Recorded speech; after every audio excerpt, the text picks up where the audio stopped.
Greetings and salutations, Dorman listeners.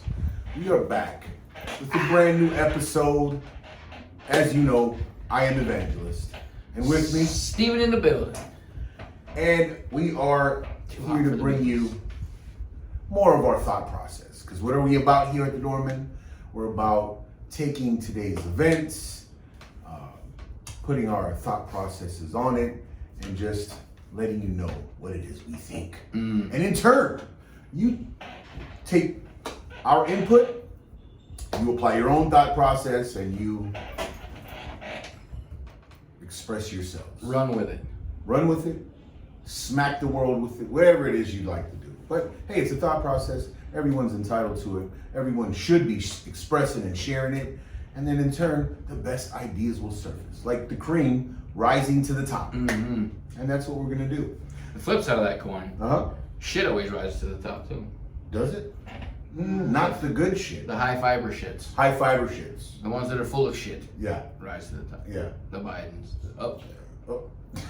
Pelosi's up. Those are some high fiber pieces of shit. Some old shits, man.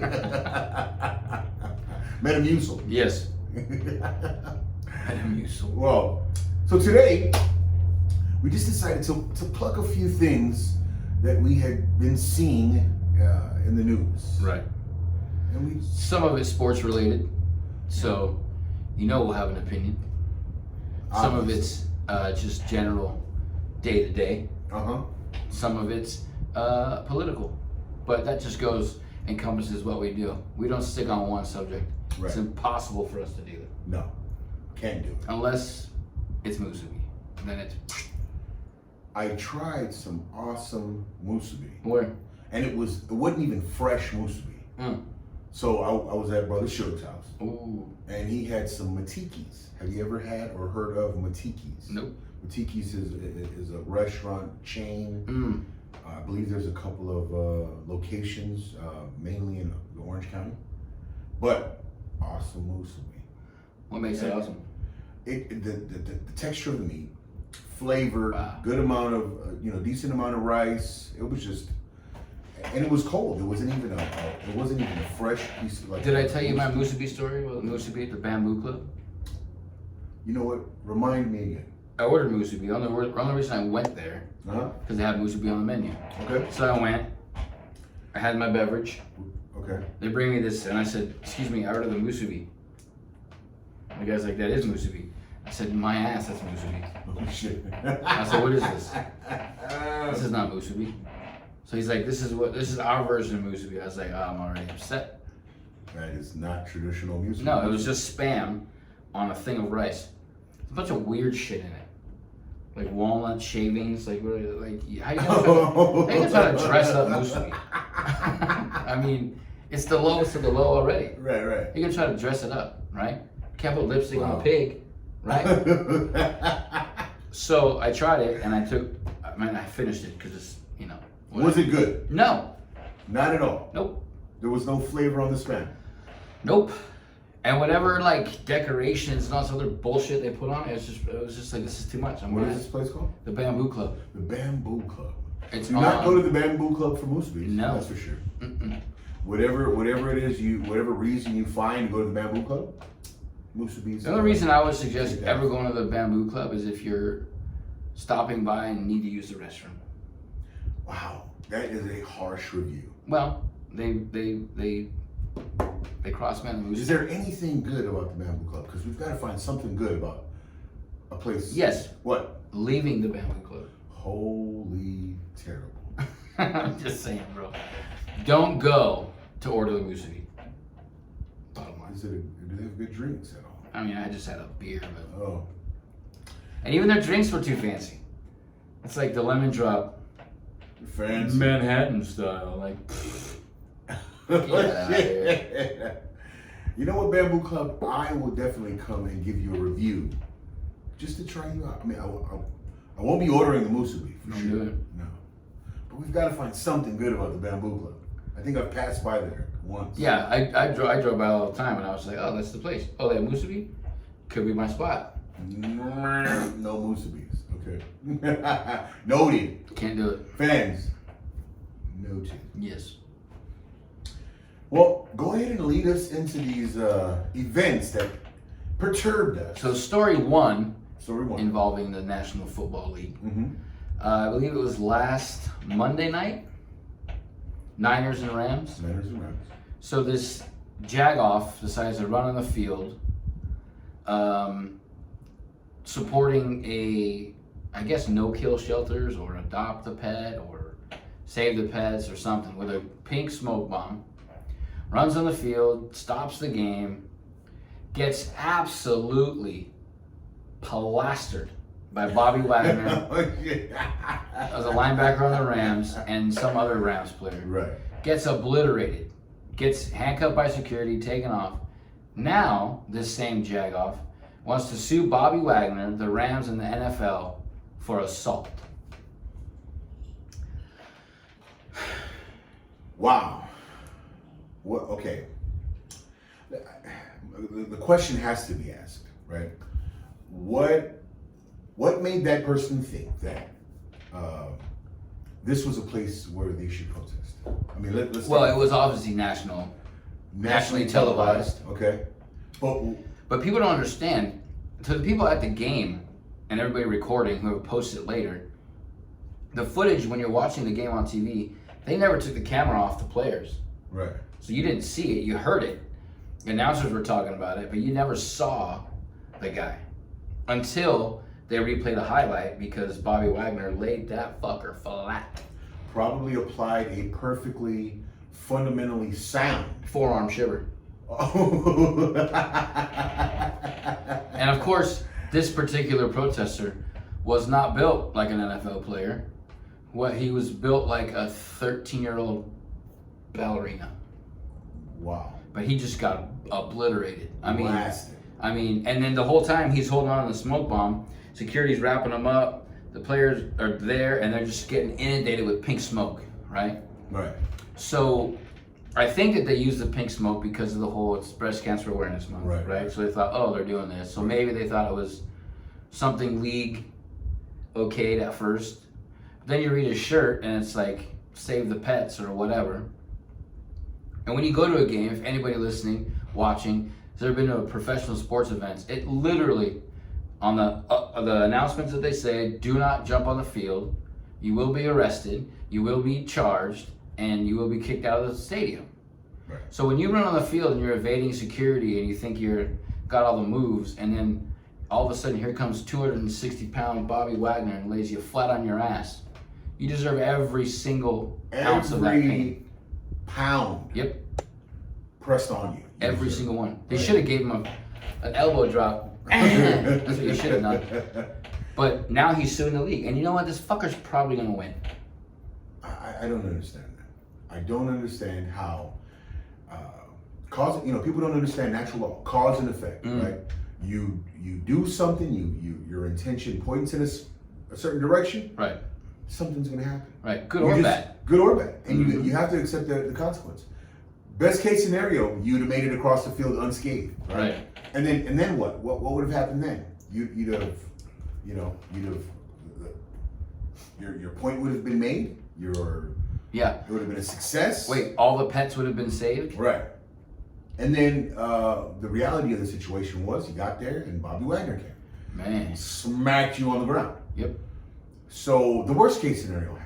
And you have to accept that consequence as well. Right. No, not in today's society. Nope. So he's going to sue the league, the NFL, the Rams team, and the players who touched him for assault. It's like it's reminiscent of the idiocracy or the idiocy that allows obese, overweight people to sue McDonald's because they've eaten too much, too many Big Macs, too many chicken nuggets. Right. Now I'm going to sue McDonald's, right? It's kind of reminiscent of that stupidity. But see, the thing is for that stupidity to even be in the discussion, it's happened and it's been beneficial to those people. Yeah. They won. They've won. Because nobody wants to go through it. Nobody wants their skeletons in their closet dug up.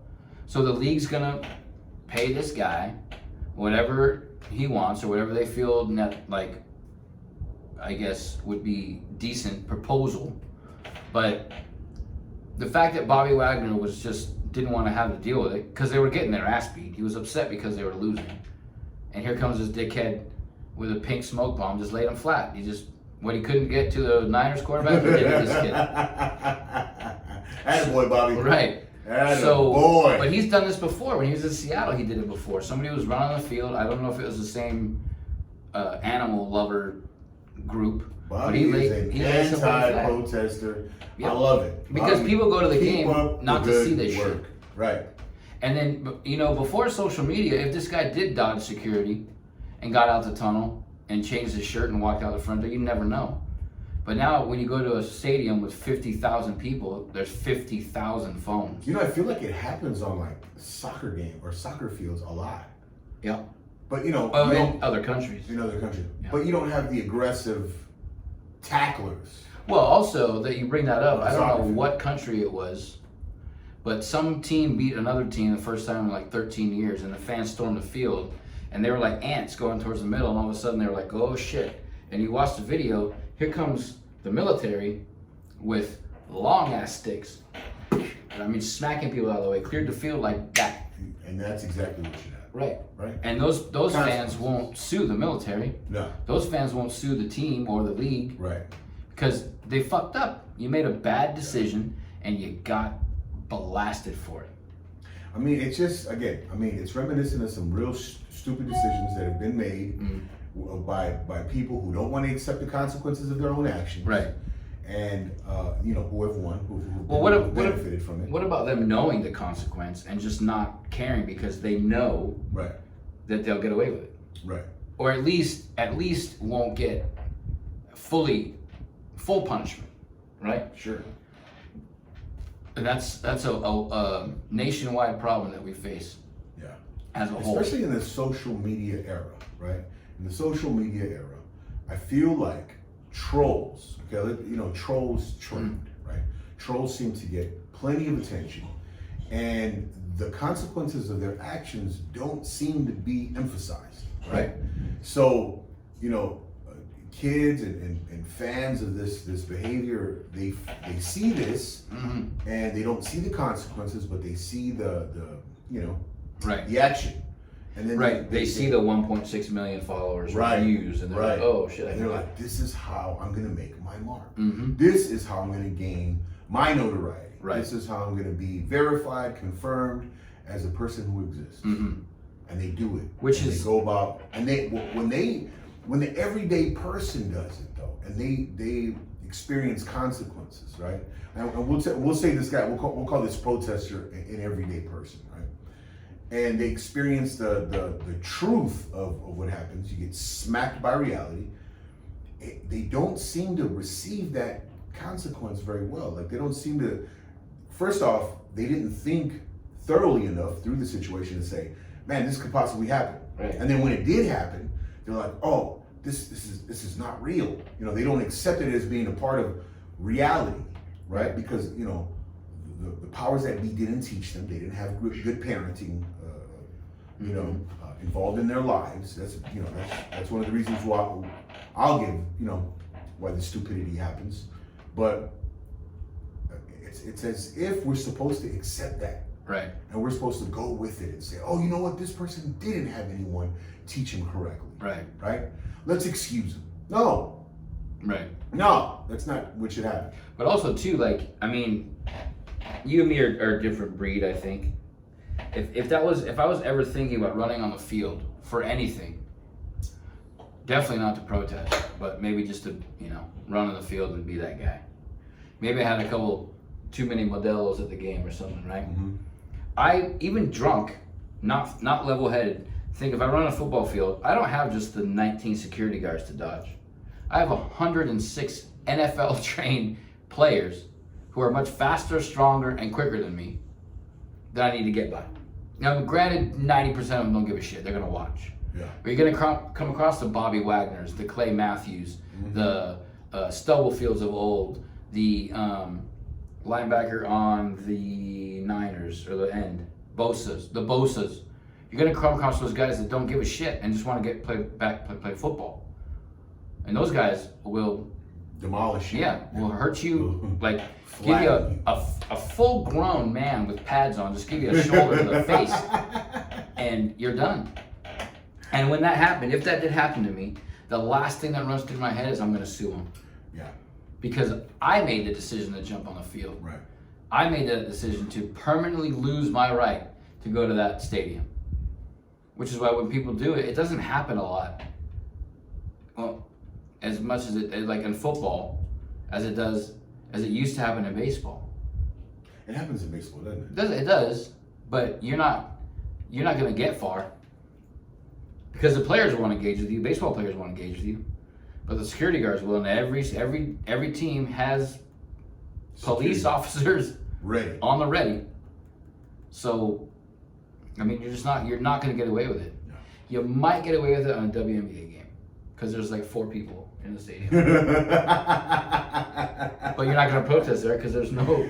Hey, do you remember seeing that the little snippet of the video of it was on a basketball game. I think it was a college game, and there was a woman sitting on the second row. Memphis, Oklahoma City. Was it? Mm-hmm. And then one of the security guards had spotted this lady and just was watching. Knew it. As soon as she jumps out, the fucking right there. the guy was on him. Yep. You're not going anywhere. Right. And if you look at I obviously watch a lot of baseball. Mm-hmm. If you look, the security guards are spaced where if you go out one spot, if you get by that one guy, you're running into 4 of them. Yeah. And you're going to have some serious Deion Sanders early 90s moves to get past those guys. Not Deion Sanders today. Not today. He's missing 3 toes. No, hey, shout out to Deion. Yeah. Deion. He's killing that college football. Uh-huh. I forgot what team it is, but he's doing pretty good. So, consequences. Don't run on the field on an NFL game because, especially if Bobby Wagner's on the field, because you're going to get fucked up. Well, you have to understand the nature of behavior, right? Mm. When you put yourself out there, everything that you do, every behavior, every act you express, commit, shit's coming back. Whether good or bad, right? Like, you eat 100 hamburgers, you're going to probably become a fat ass. Probably going to, high blood pressure, maybe diabetes, maybe a clogged artery or 2. It's going to happen, right? If you exercise every day, a good consequence is going to happen, right? Better blood flow. You're going to probably sleep better. You're probably going to, live a more, be more resilient or have a more resilient immune system. Who knows, right? Everything that you do, it's going to have an effect. Every cause is going to have an effect. Every action is going to have a reaction, right? You have to understand that. People have to take this, and again, we're about the thought process. So include this in your thought process, please, every day. Whatever it is you commit to do, understand what's going to happen as a result. Yeah. I mean, easy as pie, right? Yep. Vote for Biden. Gas prices are going sky. Your fault. Right? It's your fault, right? Mm-hmm. We wanted the other guy. Yeah. Live with the consequence. The consequence is that you don't have money, you can't get gas, you can't buy food, and you can't afford the rent or your mortgage because everything's so goddamn expensive. This guy has no idea of how to run businesses. Did you hear? He does have every idea of how to allow his son to run amok. Did you hear his speech the other day? Oh, no. He started off his speech. He said, "I want to start off with 2 words. Made in America. Made in America." I bet you 90% of the people across the nation watching that were like, fuck. Come on, guys. Go. I mean, could we have put up a funnier clown? Is there a more disrespectful avatar for our great country? You know what would have been better? Elmo. At least you would have known as a fucking puppet. It's no doubt. Somebody's got their hands so far up Biden's ass, working him like a puppet, that he's just not even know. It's a shame. When they pull their hands out, they can smell his breath on his face. Yeah, they're like, Anyway, 2 words.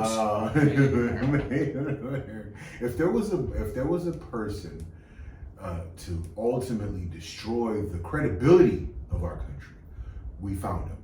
We found him. We put him in office. We found him. I say we because I'm an American. And I think I could have done more. I mean, I'm pretty sure I could have done a lot more than I did to make sure the guy I wanted, would have been in office. But I didn't. So I got to accept the consequences. Well, let's be honest. That vacuum in the corner of this room would have run the country better than. But anyway, next story. Right. Next story. Another NFL story. Mm-hmm. I'm not quite sure how to say his last name. We'll just call him Tua. Tagovailoa. Played a game on Sunday. I believe it was, I don't know the date, but he played the Sunday afternoon game against Buffalo. Mm-hmm. Right before the second half, he gets pushed, hits his head, stands up, wobbles. Now, him and I both playing football and watching football and being involved in contact sports. You know when you see a concussion. Mm-hmm. When your teammates or the people in your corner have to hold you up from falling on the ground, your bell has been rung.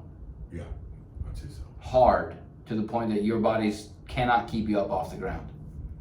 So goes to the concussion protocol, comes back in the second half of that same game, beats Buffalo.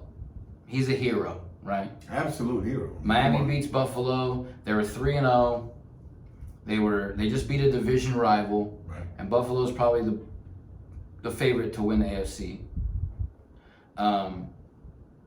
Comes back 4 days later, starting quarterback, after what is seemingly the most obvious concussion I've ever seen in football.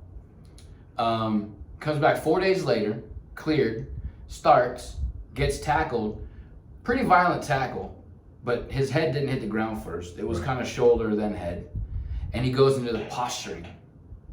Hand sees up, and they pull him out of the game.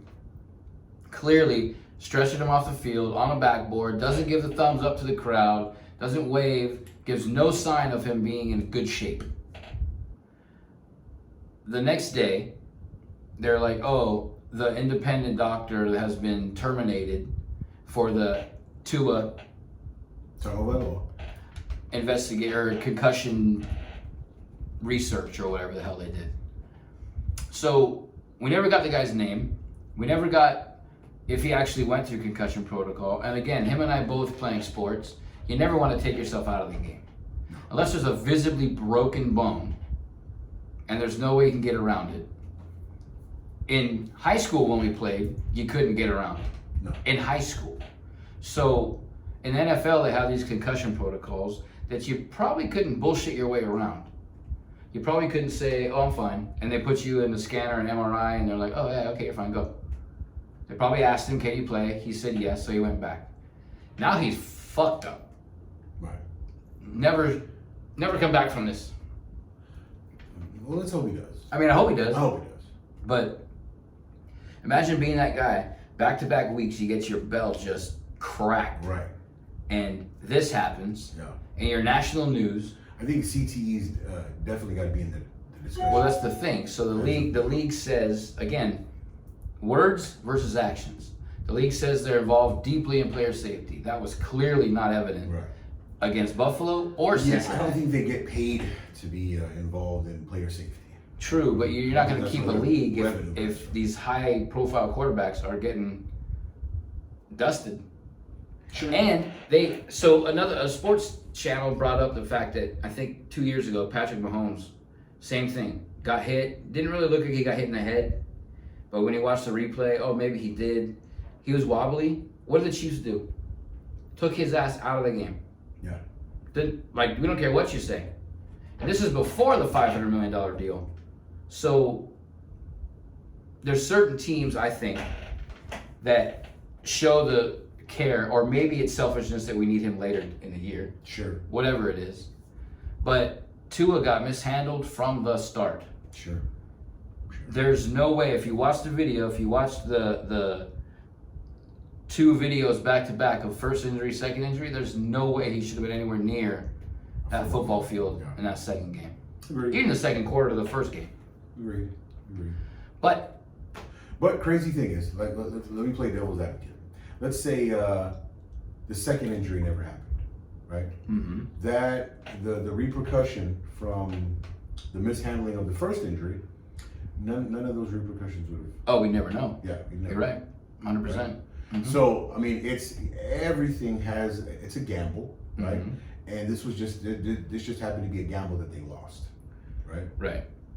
Well, you got to look at too, like it's in Thursday night's game, Denver against Indianapolis. Mm-hmm. Probably the weakest game I've ever seen in football history. I'd rather watch paint dry than watch a game like that again. It was 12-9, Oh shit. and Matt Ryan on the Colts was sacked 6 times. Russell Wilson sacked 4 times. Wow. So total sacks outscored the Broncos. Russell Wilson is a piece of shit. Terrible, terrible, terrible move for the Broncos. But today, on Thursday, Russell Wilson got dinged up, and they put him in concussion protocol, but he finished the game. Right. So maybe if fans are that concerned, then we should know what concussion protocol is. Sure.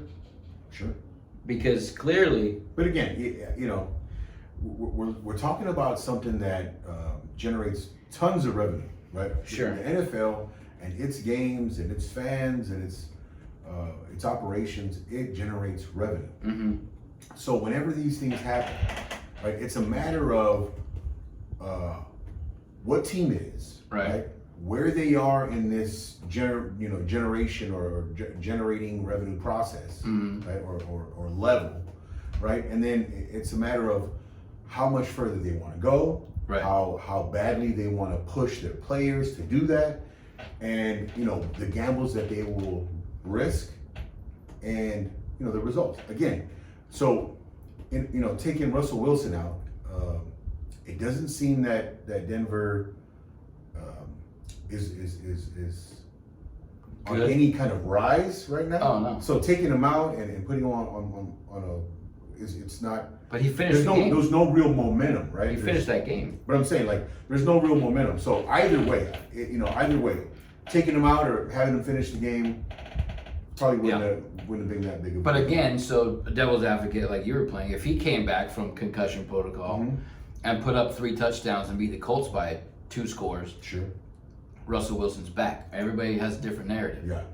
Russell Wilson's back. The Broncos coach is a genius, and Broncos are, second in the AFC West. But what I was trying to, kind of defer to was the idea that Miami 3-0 on the rise. They are making their trajectory is just limitless at this point from perspective, Right. from a certain perception. For them to take him from the Buffalo game and not bring him back, that is an automatic stop to this upward trend of theirs. Right, but I mean, what if the backup quarterback Bridgewater. just was a time management and still won that game? And you have Tua healthy. Sure. This is a problem too, because now there's 18 weeks in the NFL. There used to be 16. Right. Yep. There's 18 with a bye, so you're playing 17 games. Which is, football's brutal. You and I know Brutal. it. People who watch it know it. I don't know, what position did you play? Defensive tackle. Yeah, that's it. In the trenches, and I was a receiver and a safety, so I was the diva, I guess, of the offense. You're banging him up. But when you watch the games and you're listening and you're watching the game on TV and you can hear the linemen when they crash into each other and they're like, Mm-hmm. that's brutal. It's absolutely brutal. And these linemen, like nobody talks about the linemen who, those guys are getting. You're banging heads all day long. You're guaranteed contact every play. Every single play. Every single play. Mhm. There's no avoiding contact. And you line up against somebody like, if you're an offensive guard, you line up on the line, you look up and you see Aaron Donald in front of you. Yeah. Joey Bosa, Nick Bosa. What's the dude's name from the Raiders? The only props I'll ever give the Raiders. Max Crosby.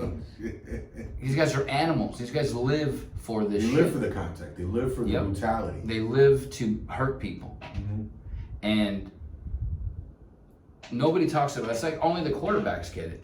Because when the quarterbacks get hit, they're wide open. Yeah. Right?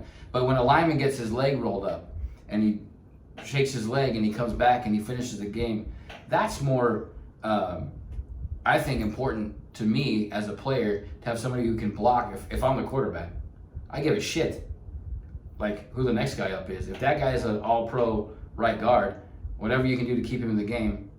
And linemen don't get enough credit. Linemen, linebackers, the defense, because corners are flying like missiles too. Sure. You don't hear about them getting their bell rung and nobody misdiagnosed their concussion. It's only quarterbacks. And because quarterbacks are the highlight position, right? I'm pretty sure. You know, they're the head, right? They're the head of the program. They're the brains of the operation. Like Russell Wilson, Broncos country. That's right. Right. I mean, again, they're gonna the weight of the win is gonna rest on their shoulders. The weight of the loss is gonna do the same. But see, that's another thing too. Like, in football, you can blame the coach, right? Bad play calling, or I don't understand how you, like, basketball coaches are like on the hot seat because, I mean, you can call a play. You can tell LeBron James to run a play. If LeBron James sees an opening, that plays no longer valid, right? Mm-hmm. In football, like, you call the play, there's check downs for the whole play. And if the quarterback does an incomplete pass, it's like, oh, that coach made a bad call. Like, Yeah. is it the coach though? So, okay, this is what I've come to understand, and it goes across the board in any organization, in any group. Mm-hmm. Without strong leadership, Right. things crumble, right? And then, so your coach, you know, any captain of the squad, quarterback, these people sit in the leadership position. Yeah. Right? So they're kind of seen as the head of the program. They're seen as the decision-making tool or instrument. So again, wins and losses rest on their shoulders, Mm-hmm. right? Because once they're able to make a successful call, then things are going to run smoothly. Right. And then when their decision making is shaky and it becomes, you know, weak, Mm-hmm. everything, you see the consequences of that shaky decision making. Yeah. So I mean, these are very important roles, and without them, there is no organization. I mean, look at okay, so last year's Lakers, right? You just had way too many guys who could play that role on one team, Right. right? And so when the decision making isn't like Top notch. when is it? But it's not precisely from one head. There's like too many heads over there. There's too many Right. guys with the capability of doing that. Well, that's right? what I mean. So, like, you bring up the Lakers. Mhm. The Frank Vogel was the fall guy. Mhm. You're never gonna say Right. get rid of LeBron James.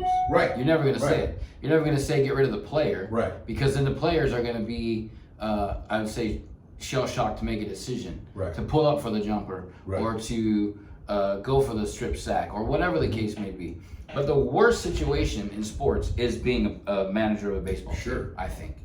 Because you put the lineup, yeah. You put the best guy out there, yes.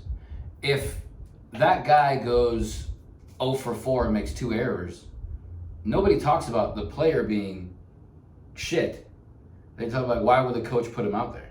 Like, the coach isn't thinking, okay, I'm going to put Mookie Betts out there, and I know he's going to go 0 for 4, but I'm still going to play him. Like, nobody does that. You put a player out there, on paper is supposed to be well in his perfect situation, situational baseball, right? Mhm. So you put him out there, and then the decision that you make to put that team out there, and they fail, that coach gets the heat. Okay. He's not pitching the ball. He's not throwing the ball. He's not hitting the ball. Okay. In baseball, like the Angels, when they got rid of Joe Madden like 24 games in the season, that was the worst thing they could have done. It's not his fault the team sucks. You gave him the team. Sure. You know what I Sure. mean? He put the best lineup. Question but it was is, is he in a leadership position? well, he took Tampa Bay to the World Series, and he went Okay. to the Cubs and took the Cubs to the World Series. Could his decision making have altered the course I don't of their think so. season? I don't think so. I think if you gave him at least till the All-Star break, Mhm. halfway through the season, if they're still shit, then Yeah, I mean they went on a 14-game skid. That's 14 in a row. But he's not the guy pitching the ball. He starts a pitcher, gives up 6 home runs. He's got to come out of the dugout, pull him. He did that. Next guy he brings up, not playing up to their level, gives up 4, they're down 10-0 in the game. Mm-hmm. But did the coach call the pitch?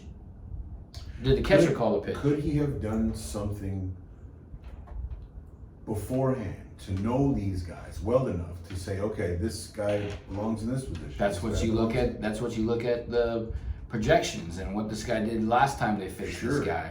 Sure. And you look, and on the paper, you're like, okay, this guy, had 13 strikeouts. He's going to start today.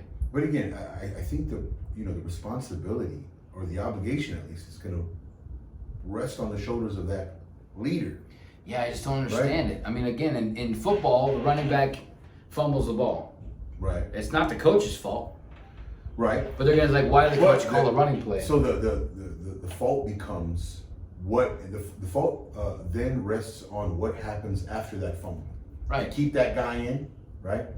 Do you keep that guy in, or do you take him out? Do you question him? Do you sit him down on the sideline, run a quick pass play, while you find out what's going on with this guy? Mm-hmm. You know what I mean? Like it's always a response to the quick folly that happened. Right. Right. So what happens? Mm-hmm. So that because that potential, or because that possibility is there for this guy sitting at the helm to make these decisions, I think that's why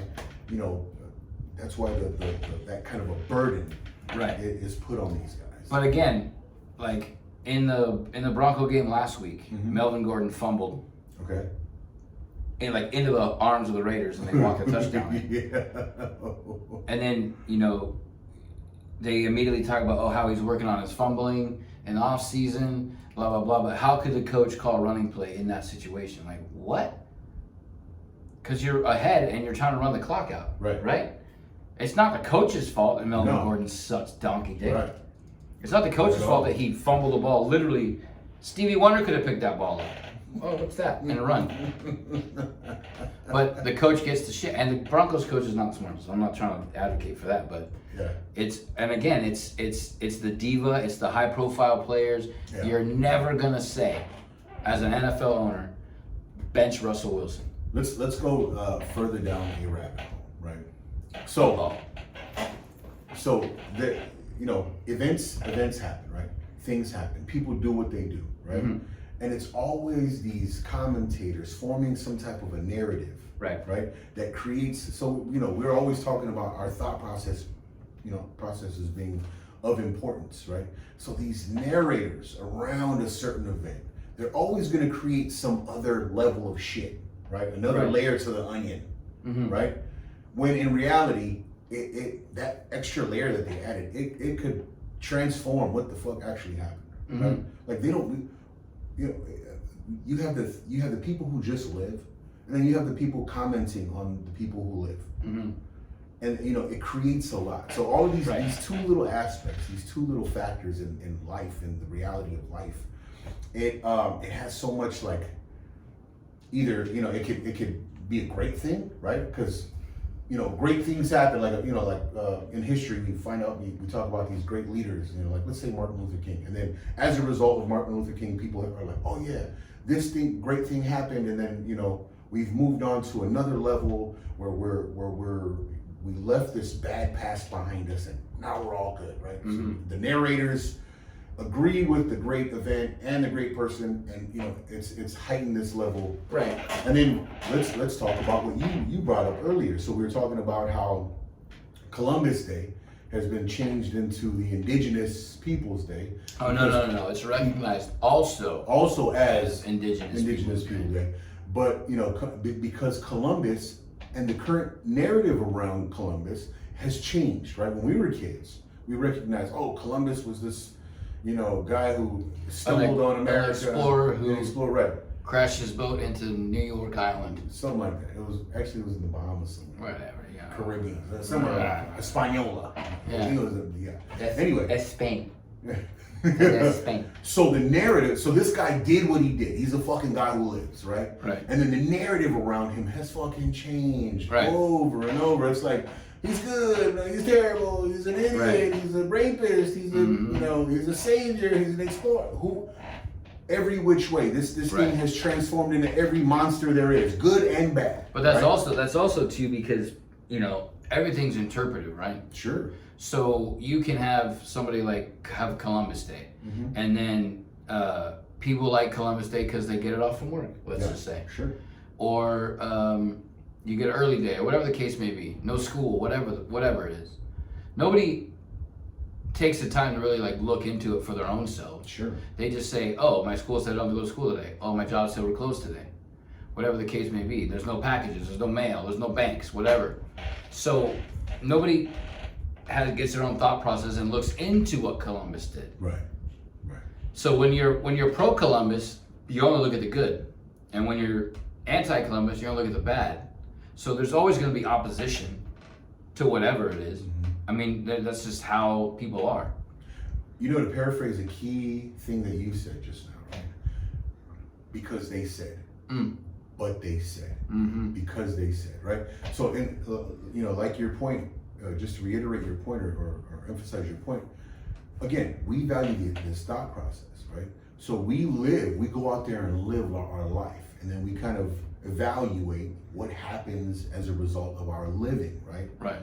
And then we kind of, see things that happen, like, we hear about Columbus Day, and we've heard about everything that he did growing up, right? He stumbled on this island, he mislabeled these people that were there, it was a bunch of things that he did. Right. And we can interpret it as good, we can interpret it as bad, but he lived, he moved, right? Which is to be commended, he moved, right?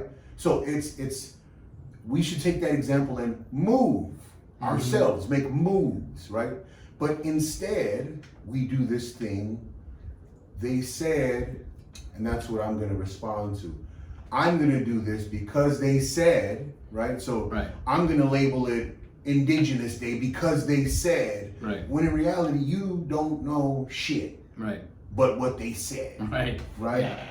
Yeah. And that's true. And that's what kind of this reality has kind of brought us to these points where we need to back up off of what people say. We need to understand how we should live. We should just move, just keep moving, keep living, keep making our decisions, keep going out and exploring and adventuring our own little paths and shit. And fuck what they said. Right. Because another thing that we're always emphasizing is that, hey, these governing bodies and these elites and these people who want to control you, they're going to say a lot of shit, right? They're going to say a lot of shit to you. They're going to say a lot of shit about you. And it's going to either empower you to move or it's going to stunt your movement, right? So it's up to you, right? To utilize what they said to empower your shit or to allow it to stunt. It's a good example of they said and basically following a movement just because they said it was what you're supposed to do. Do you remember that group from a couple of years ago? What the hell were they called? Black Lives Matter. Hey, right. Those guys. What happened to that? That was supposed to be a righteous movement. Right. Supposed to be something until what? Until their leaders bought mansions. So Black lives no longer mattered, but two Black lives mattered. Exactly. Mattered so much that they spent these millions of dollars. Millions. Tens of millions of dollars.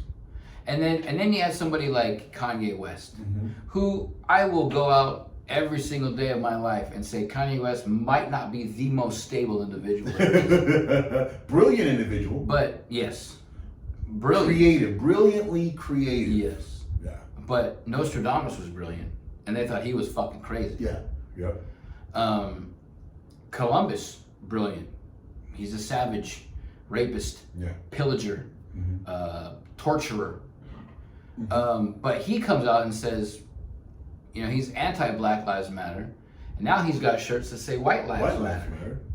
Saw that. Because And in the grand scheme of things, everybody matters. Sure. It shouldn't be boiled down to color. Like, all this movement and all this woke bullshit is moving us backwards into segregating into groups. Right.